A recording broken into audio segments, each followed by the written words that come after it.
जब जब आषाढ़ का महीना आता है, भक्तों के हृदय में एक अजीब सी तड़प और भक्ति की लहर दौड़ने लगती है।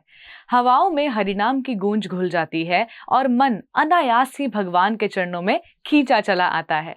आषाढ़ी एकादशी, जिसे हम देवशयनी एकादशी, हरिशयनी एकादशी या शयनी एकादशी भी कहते हैं, सनातन धर्म की केवल एक तिथि नहीं है, बल्कि ये भक्त और भगवान के दिव्य संबंध की वो भावुक घड़ी है, जहां संसार का कोलाहल थम जाता है और केवल भक्ति का संगीत गूंजता है। इस वर्ष यानी 2026 में आषाढ़ी एकादशी का पावन व्रत 25 जुलाई शनिवार को रखा जाएगा। लेकिन क्या आप जानते हैं कि इस एकादशी को देवशयनी एकादशी क्यों कहते हैं? पौराणिक मान्यताओं के अनुसार इसी पावन दिन से जगत के पालनहार भगवान श्री हरि विष्णु 4 महीनों के लिए क्षीर सागर में शेषनाग की शैया पर योग निद्रा में चले जाते हैं। इसे ही हम चातुर्मास का प्रारंभ कहते हैं। जरा भाव से सोचिए, जब संसार का पालन करने वाले प्रभु स्वयं योग निद्रा में प्रविष्ट हो रहे हैं, तो भक्त का हृदय कैसे निश्चिंत बैठ सकता है? इसलिए इन 4 महीनों में विवाह या गृह प्रवेश जैसे बाहरी भौतिक उत्सव तो विश्राम लेते हैं, पर आत्मा की साधना का एक महा उत्सव शुरू हो जाता है। चातुर्मास का ये समय अपने भीतर झांकने, अपने विकारों को धोने और प्रभु के नाम में डूब जाने का स्वर्णिम काल होता है। प्रकृति भी इस समय वर्षा की बूंदों से धरती की प्यास बुझाती है, मानो संदेश दे रही हो कि अब तुम्हें भी अपने मन की बंजर भूमि को हरि भक्ति के रस से सींचना चाहिए। इस एकादशी का सबसे भावुक और दिव्य रूप देखना हो तो महाराष्ट्र की पावन भूमि पर नजर डालिए। आषाढ़ी एकादशी के पवित्र अवसर पर लाखों वारकरी अपने घरों को छोड़कर नंगे पांव, हाथों में पताकाएं और मंजीरे लिए विट्ठल विट्ठल जय हरि विट्ठल गाते हुए पंढरपुर की ओर निकल पड़ते हैं।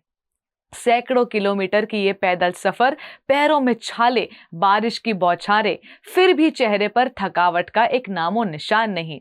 संत ज्ञानेश्वर महाराज और संत तुकाराम महाराज की पालकियों के पीछे जब लाखों भक्त अपनी विट्ठू माउली यानी अपने प्यारे भगवान विट्ठल से मिलने के लिए तड़पते हुए बढ़ते हैं, तो ऐसा लगता है मानो साक्षात वैकुंठ ही धरती पर उतर आया हो।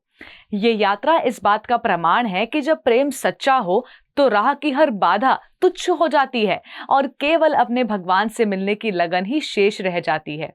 वैज्ञानिक और आध्यात्मिक दृष्टि से देखें तो आषाढ़ी एकादशी हमारे शरीर और मन दोनों के शोधन का एक वैज्ञानिक विधान है।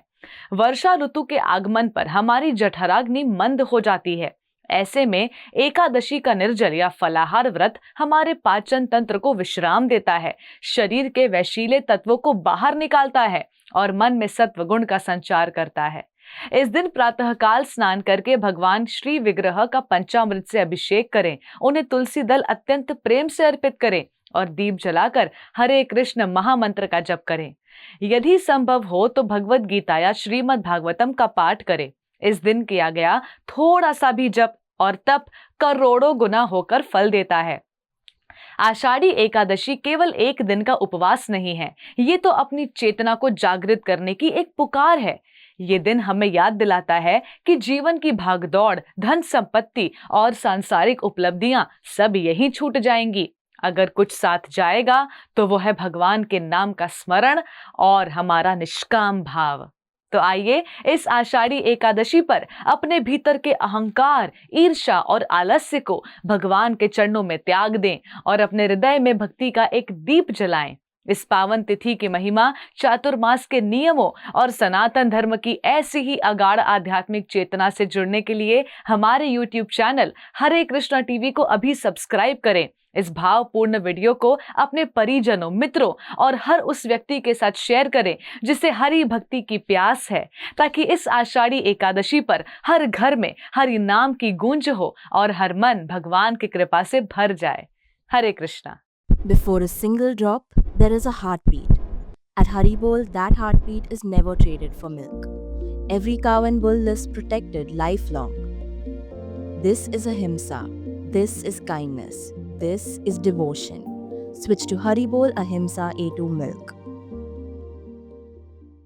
ऐसे ही और भक्तिमय कार्यक्रमों के लिए देखिए हरे कृष्णा टेलीविजन और इसे प्राप्त करने के लिए आप अपने केबल अथवा DTH ऑपरेटर से संपर्क करें तथा और अधिक जानकारी के लिए आज ही डायल करें 7666 839 839।